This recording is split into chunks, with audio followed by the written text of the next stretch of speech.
Худал хуурмагийн эсрэг тэмцэж ялалт байгуулах бүрд чин сэтгэлээсээ итгэж гуйсан залбирлын хүч үйлчилж нөлөө үзүүлсэн байдаг.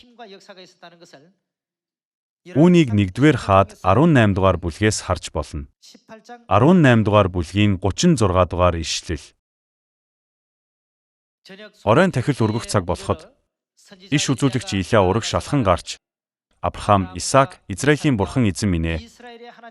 Та Израиль дахь бурхан мөн бөгөөд би таны боол гэдгийг мөн энэ бүгдийг би таны үгээр л хийж байгааг өнөөдөр мэдүүлж өгөөч. Надад хариу өгөөж эзэн минь. Эзэн минь та бурхан гэдгээ энэ ард түмэнд мэдүүлж тэдний зүрх сэтгэлийг эргүүлэн авчрахын тулд надад хариу өгөөч гэж залбирав. Ийхүү чин сэтгэлээсээ залбирсан. 38 дугаар ишлэл. Тэгтэл эзний гал буун ирж, шатаалт тахил, түлээ мод, чулуу болон шороог шатаан залгиж, шуудундах усыг долоож орхив. Бүх ард түмэн үүнийг хармагцаа, нүрээрээ газарт унаж, эзэн л бурхан мөн, эзэн л бурхан мөн гэж хашгиралдав. Илия тэдэнд Баалын иш үзүүлэгчдийг баригтун. Нэгийг ч зүгтаалгаж болохгүй гэв. Ард түмэн тэднийг барьж аваад Илия тэднийг Кишон голын дэргэд аваачиж тэнд тэднийг алав. Баал шүтдэг 850 хуурамч иш үзүүлэгч болон бурханд үйлчилдэг жинхэнэ иш үзүүлэгч Илия хэн жинхэнэ амьд бурхан болохыг батлая гэж шийдэв. Ингээд тэд бухаар шатаалт тахил өргөөд галаар хариу өгснийг нь жинхэнэ бурхан гэж баталцгаая гэж санал нэгдэн бүгд залбирсан. Хуурамч иш үзүүлэгчид өөрсдийн итгэдэг Баалаадууд нь залбирч Илияч мөн өөрийн бурханд чин сэтгэлээсээ залбирав. Эцэст нь Иехова бурханд үйлчилж байсан Илияд бурхан залбиралд нь хариу өгсөн байдаг. Үүн шиг эзэн л бурхан мөн гэдгийг залбирлаар нотолсон. Даниил иш үзүүлэгч арслангийн нүхэнд хаягдаж арслангийн хоол бололгүй. Тэр бүх аюулыг даван гарсан ч мөн бурханы ивэл байсны зэрэгцээ итгэлээс үүдэлтэй залбирлын хүчинд байсан юм.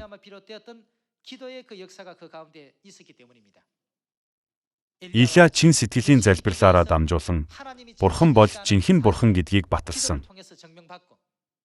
Даниил ч мөн аюултай нөхцөл байдалд залбирлын хүчээр аврагдсан шиг эдгээр үйл явдал өнөөгийн та бидэнд ч мөн тохиолдохыг чин сэтгэлээсээ хүсэж байна. Матай 7 дугаар бүлгийн 7 дугаар ишлэлийг харцгаая.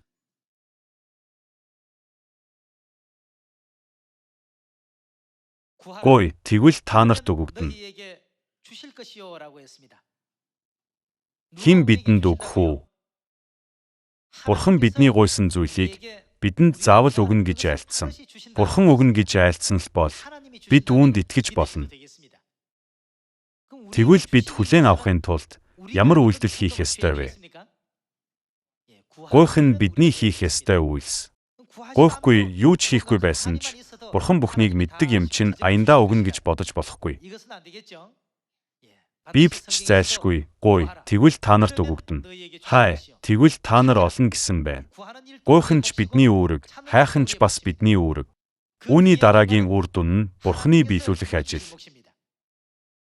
Гуй, тэгвэл та нарт өгөгдөнө. Хай, тэгвэл та нар олно.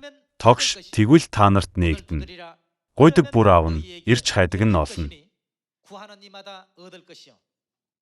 Гуйдаг бүр аавна гэсэн болохоор гуйсан хүн бүр олж авна гэсэн үг. Тэгвэл энэ үгийг эсрэгээр нь авч үзвэл гуйдаггүй хүн яана гэсэн үг болох уу? Олж авч чадахгүй. Ирж хайдаг нь олно, тогшдогт нээгдэнэ. Хүүгээ талах гуйхад чулуу өгдөг хүн та нарын дунд байна уу? Эсвэл загас гуйхад нь могой өгнө гэж үү? Та нар ерийн муу атлаа хүүхдүүддээ сайн бэлэг өгөхөө мэддэг бол тэр тусмаа тэнгэр дэх эцэг чинь өөрөөс нь гуйхстад сайныг өгөх нь лавтай босуу. Тэнгэр дэх эцэг чинь өөрөөс нь гуйхстад сайныг өгөх нь лавтай босуу гэсэн байна. Бид бурханы хүслийн дагуу итгэлээр чин сэтгэлээсээ залбирх үед бурхан тэрхүү чин сэтгэлийн залбирлыг дээрээс хараад хичнээн багтах болоо.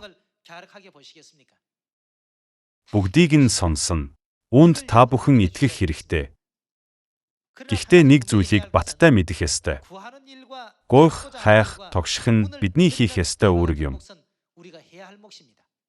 Эдгээрийг хэрэгжүүлснээр гайхамшиг тохиолдно.